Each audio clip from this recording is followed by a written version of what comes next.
Good afternoon. Welcome to our third Thursday at 3. I am Doug Twiddy, Director of Annuities and Partner with E4. A few housekeeping items. This webinar set up so that everyone can interact with each other using their cameras and audio. Everyone can start out by staying on mute, or it's up to you whether you want to have your camera on. If you want to ask a question, please use the hand raise or reaction button at the bottom or the top of the toolbar. Come off mute, put your questions in the chat box, whichever you'd like to do. Today's third Thursday at 3 will be recorded and posted to our Marketing Central and our Advisor portal and our E4 YouTube page.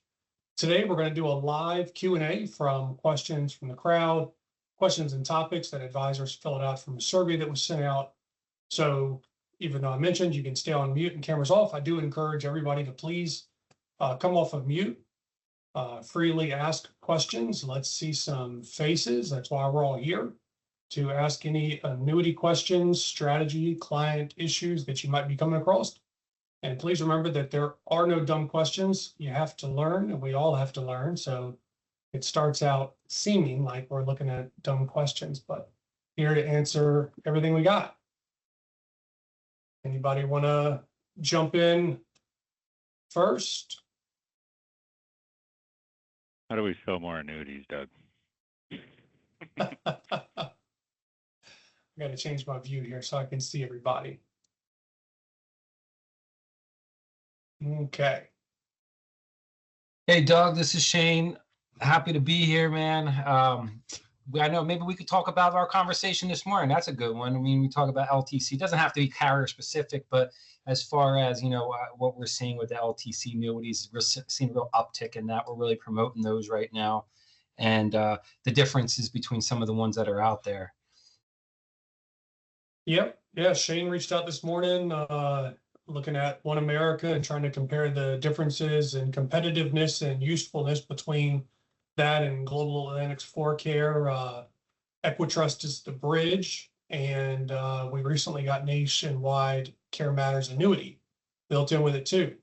So just as a recap for everybody else, One America to me, right? This is how I look at everything. One America is super competitive when you're looking for something specific that they have that you can't find elsewhere, such as qualified money. Obviously, you can do their internal 10-year SPIA funded life policy for long-term care, or you can do the indexed annuity care. The base policy carries qualified funds. Nowhere else can you really go and do qualified funds to a long-term care style policy.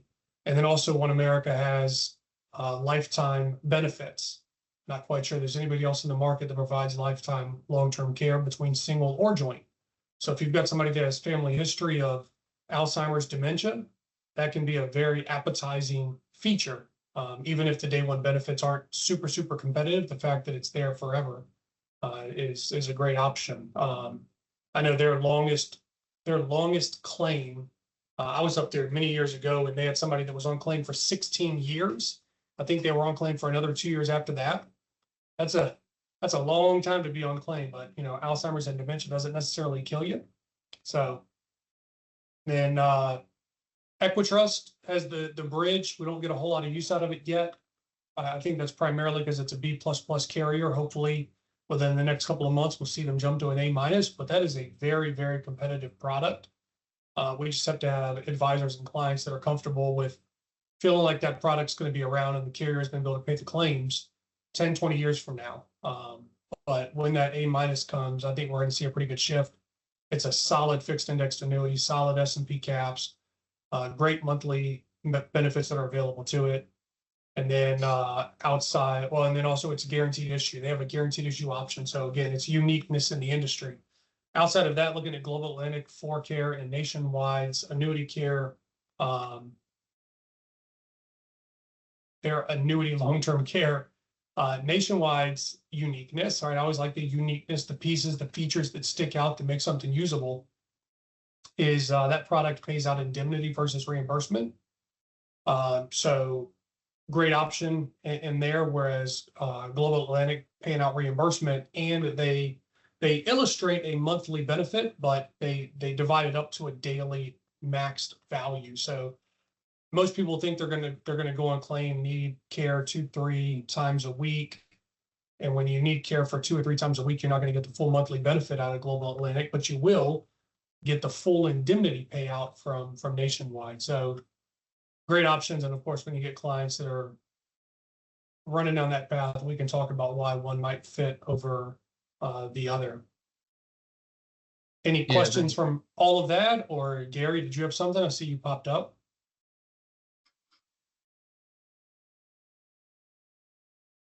Oh, Gary's on mute. Only thing I would add, Doug, is I think the longest claim has gone up, because I think I've heard somebody's now on like year 22. Wow. Don't quote me on it, but I believe that to be true. So that unlimited plan can absolutely pay off. Once you break 16, that's, I think you've gotten your money's worth out of it. Yeah, and not to get into the nitty gritty, but one kind of call out that I would throw out there is around Alzheimer's dementia. One America actually doesn't ask any family history questions around that. I know you mentioned that being a reason to go for unlimited, but even from an underwriting perspective, they don't ask about that family history specifically. So just a very, very good place to start in those exact scenarios. Yeah, a lot of those hybrids can be easy to get approved under certain circumstances, but they all have their little niches. What makes them easy or what makes them complicated, just like Global Atlantic having an issue with you being an insulin dependent diabetic, oddly enough. Any follow-up questions on that, Shane?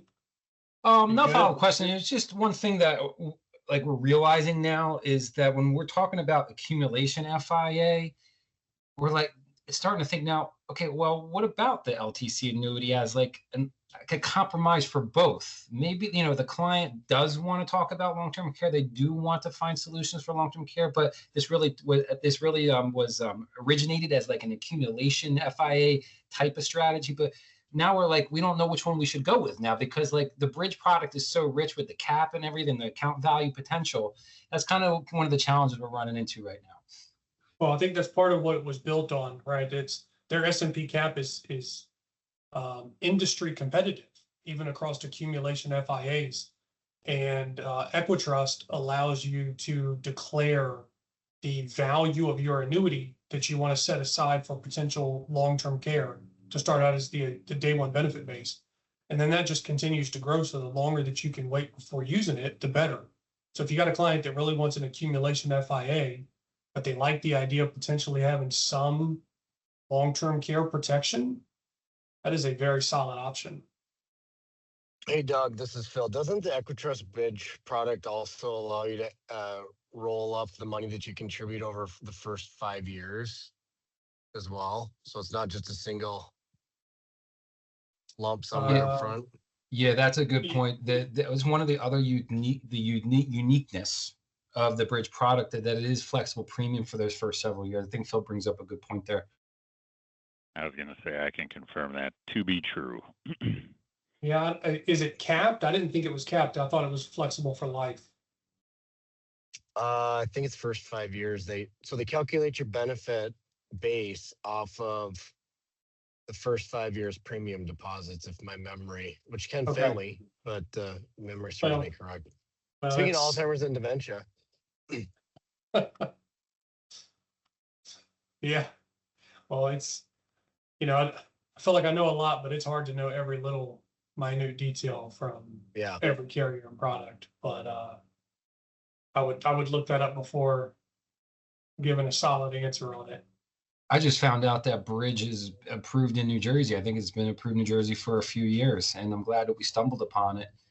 And Global 4Care has really been the product that we've been familiar with and comfortable with. But if you can get over the credit rating of Equitrust and, the client's okay with it, the agent's okay with it, the bridge just kind of wins now for us in most of the cases we're looking at.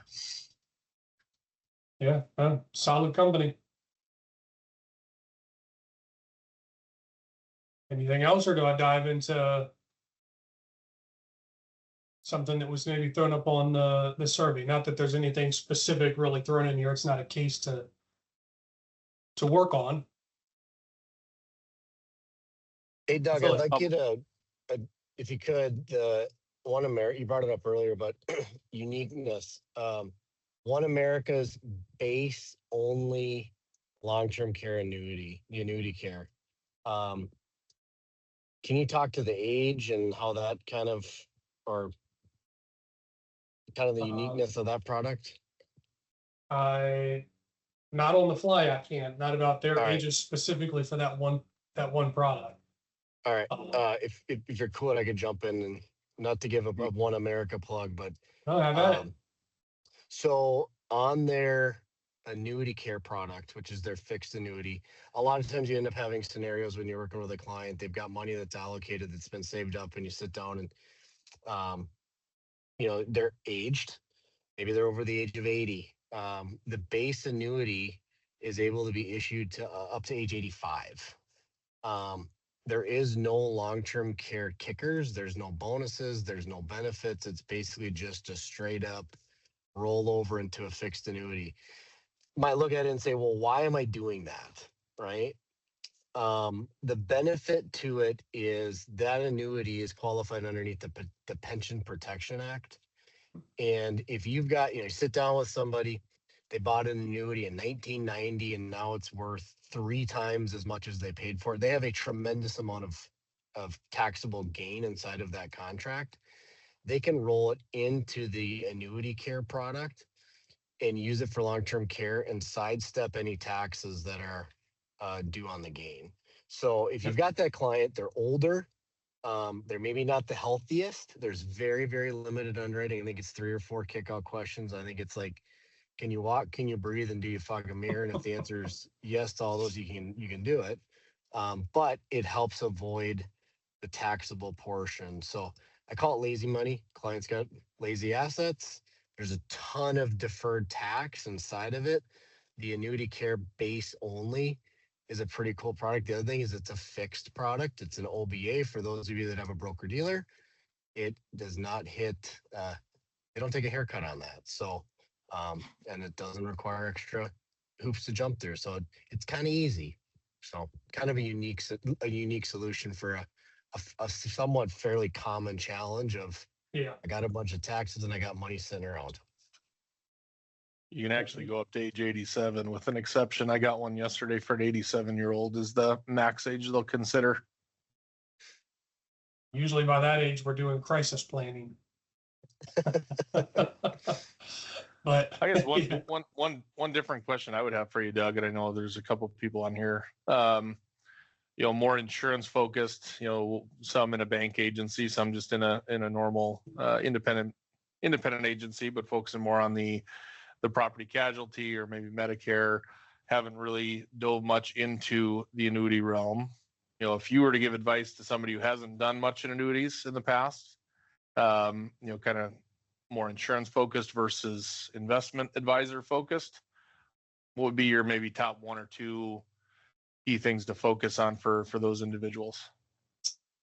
I think everybody knows that annuities can be overly complex. So I think I found that advisors that don't know a lot about annuities, the easiest way to get started in it is for us to jump on a Zoom or Teams call. We can do a screen share, and I get to share our annuity solutions weekly 2-page flyer that we have, and kind of go through some of the rates. We don't really dig deep into it, but you get to understand at a high level the different types of annuities that there are. And then as you're going and working with a client and you come across a scenario that you think might fit, don't necessarily work on trying to promote the annuity right then or sell it. Just get some info on why you're thinking an annuity might fit and give me a call, because we'll dive through it together, asking all kinds of fun questions, and I'll send you back with more questions to ask.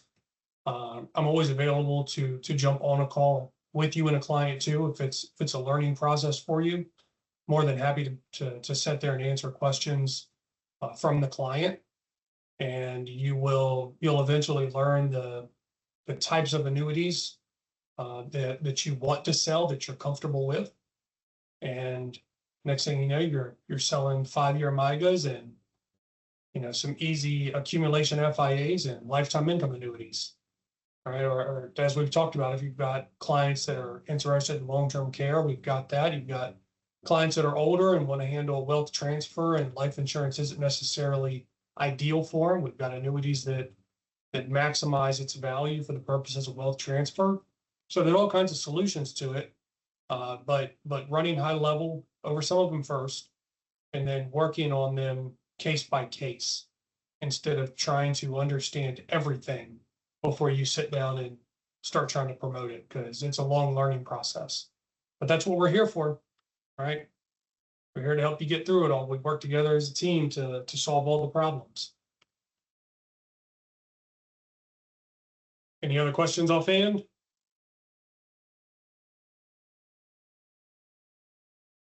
So looking over just some of the brief bullet points that came through on the survey, obviously a lot of it deals with taxes, lifetime income making you happier, quote unquote, questions around indexed options and the complexity of them, market volatility, things like that. And I can't really hit on all of them at the exact same time, I guess, but indexed complex situations, I think we tend to focus more towards just an S&P 500.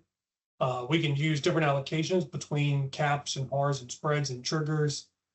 We may even veer and talk about the daily risk control options, but some of those super high hypothetical illustrated returns that people see,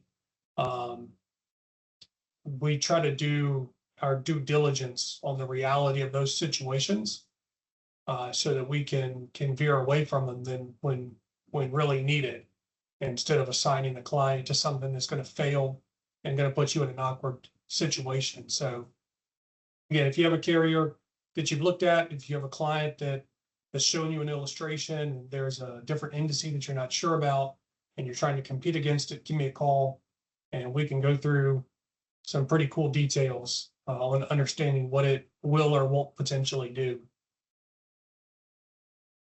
The rest of it,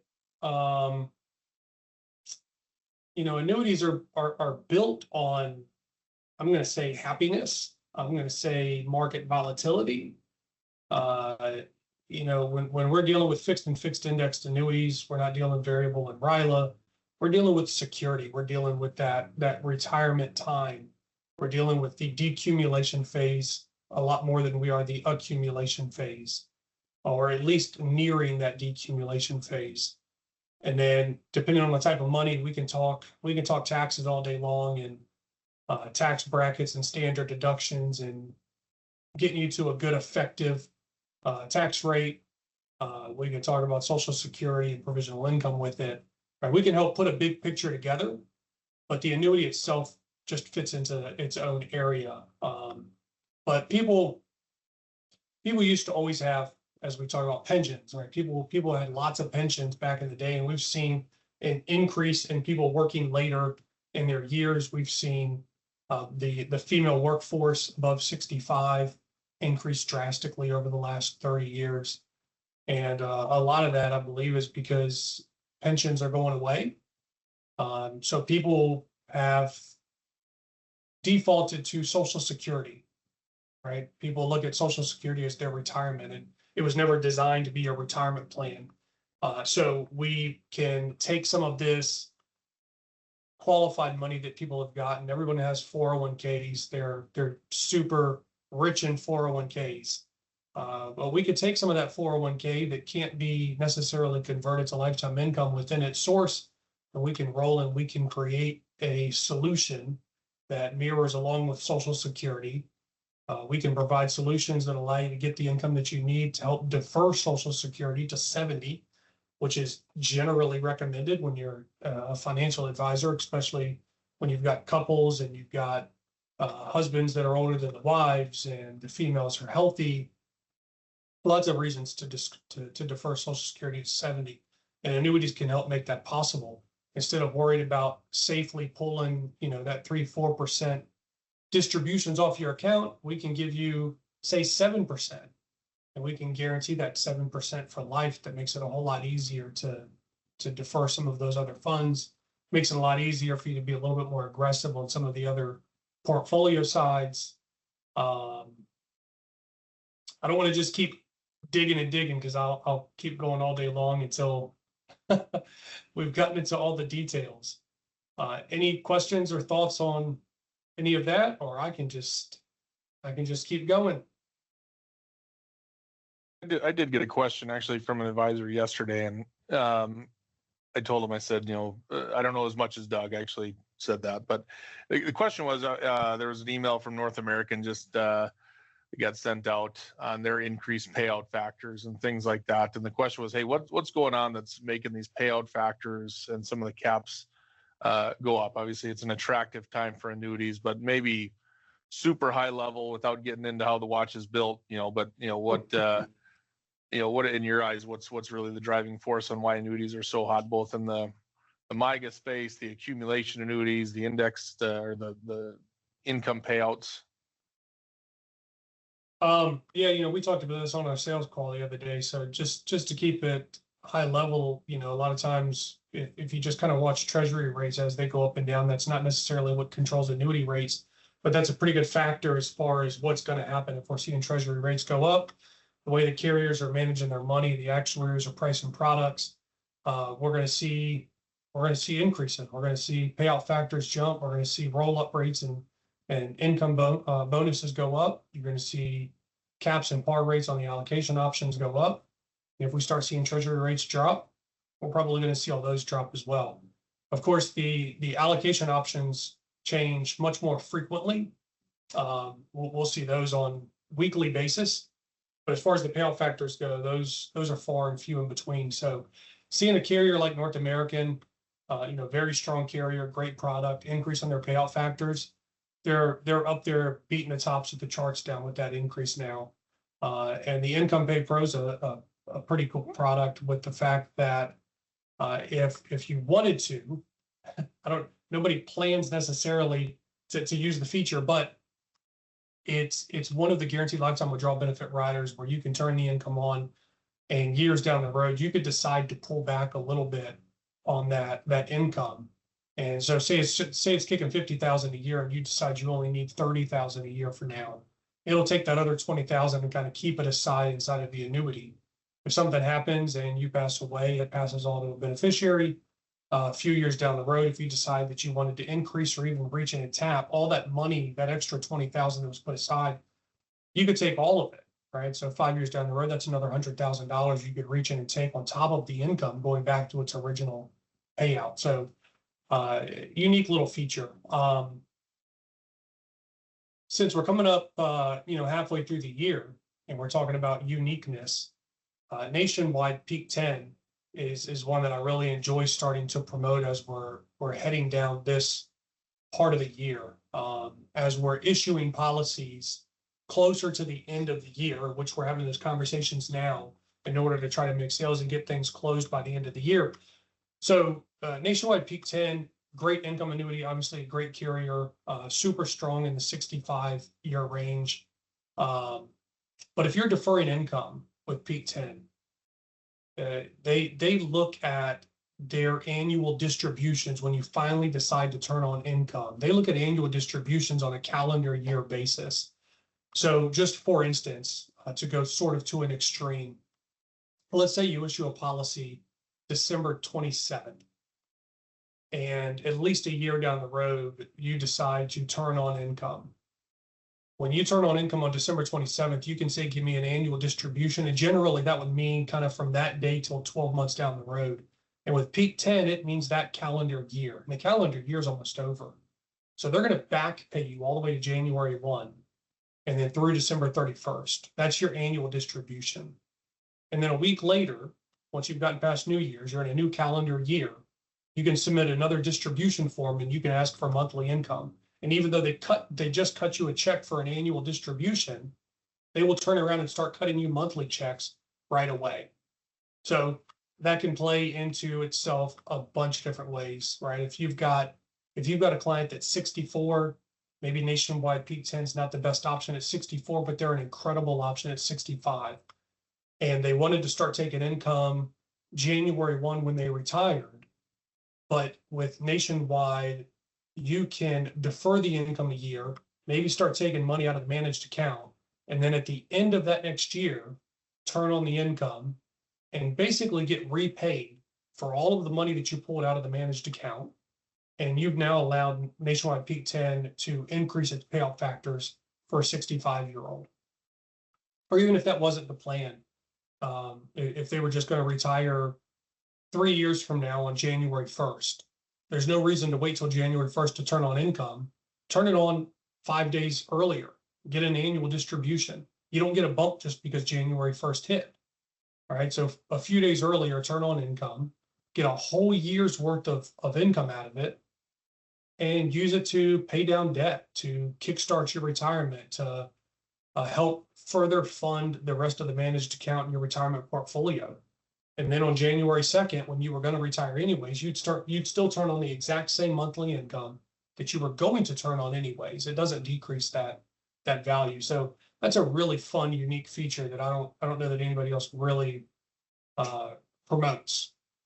So keep that in mind as you're talking to clients in fun ways. And that's like, I guess all this uniqueness and fun stuff, that's where calling us and talking through situations, talking through retirement plans, talking about your clients, right? We could talk about their marital status, their health, their children, their wishes to pass some wealth transfer, donate to charity, whatever their fears and wants are.